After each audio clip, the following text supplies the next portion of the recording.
kondisi Tuan MF sendiri saat datang ke rumah sakit kami memang kondisinya dalam kondisi yang tidak baik.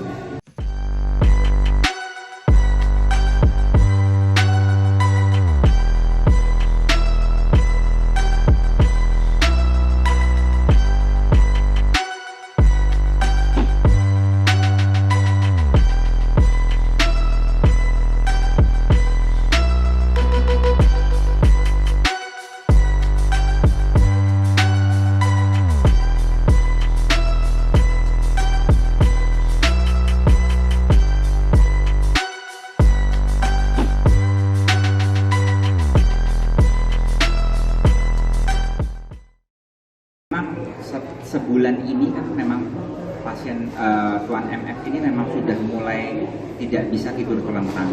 Artinya memang sudah mulai ada masalah medis yang cukup serius terkait dengan masalah kardiorespirasi atau masalah paru-paru dan masalah jantungnya.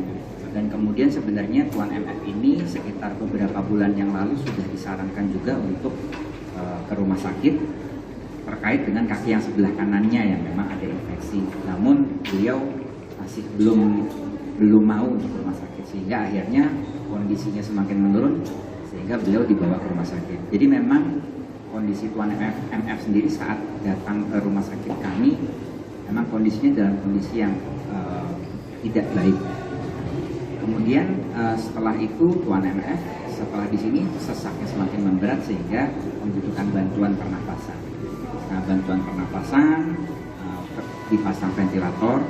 Nah, saat dipasang ventilator itu beliau mendapatkan obat-obatan yang namanya obat sedasi, karena proses pemasangan ventilator itu adalah proses yang cukup nyeri dan tidak enak ya, sehingga kita harus memberikan obat-obat namanya sedasi. Jadi Tuan MF itu setelah masuk ke RSCM sempat diakses oleh bagian psikiatri, mungkin bukan bagian saya ya. Kemudian setelah itu kondisinya perburukan dan kemudian dengan ventilator, sehingga kesadarannya itu kita bisa bilang dalam pengaruh obat, tidak full sadar sekali. Nah, kemudian dalam perjalanannya ternyata kita lihat infeksi di kakinya itu semakin berat dan juga ada infeksi di bagian paru-parunya. Nah, kemudian infeksi ini kemudian kita bisa bilang menimbulkan kejadian yang namanya shock sepsis yang mungkin sudah dijelaskan tadi ya. Nah, shock sepsis ini adalah suatu keadaan di mana terjadi respon tubuh terhadap infeksi yang berat.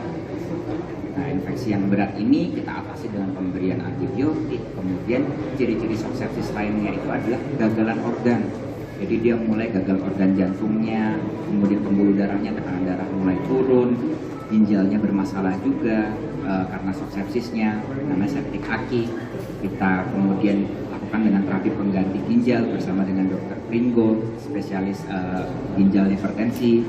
Kemudian berkoordinasi juga dengan dokter lain, dokter pencernaan juga, pencernaannya juga kena masalah juga. Sehingga kita bisa bilang bahwa akibat dari infeksi tadi itu mengakibatkan kegagalan organ tubuh namanya MODS, multi organ dysfunction syndrome. Nah, ini yang membuat kondisinya semakin turun dan memang pada akhirnya tadi malam memang kami sudah tidak bisa mempertahankan kondisi beliau lagi despite terapi-terapi yang sudah kami berikan. Mungkin begitu ya.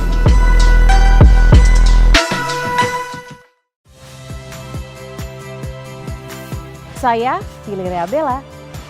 Saksikan program-program Kompas TV melalui siaran digital, pay TV, dan media streaming lainnya. Kompas TV, independen, terpercaya.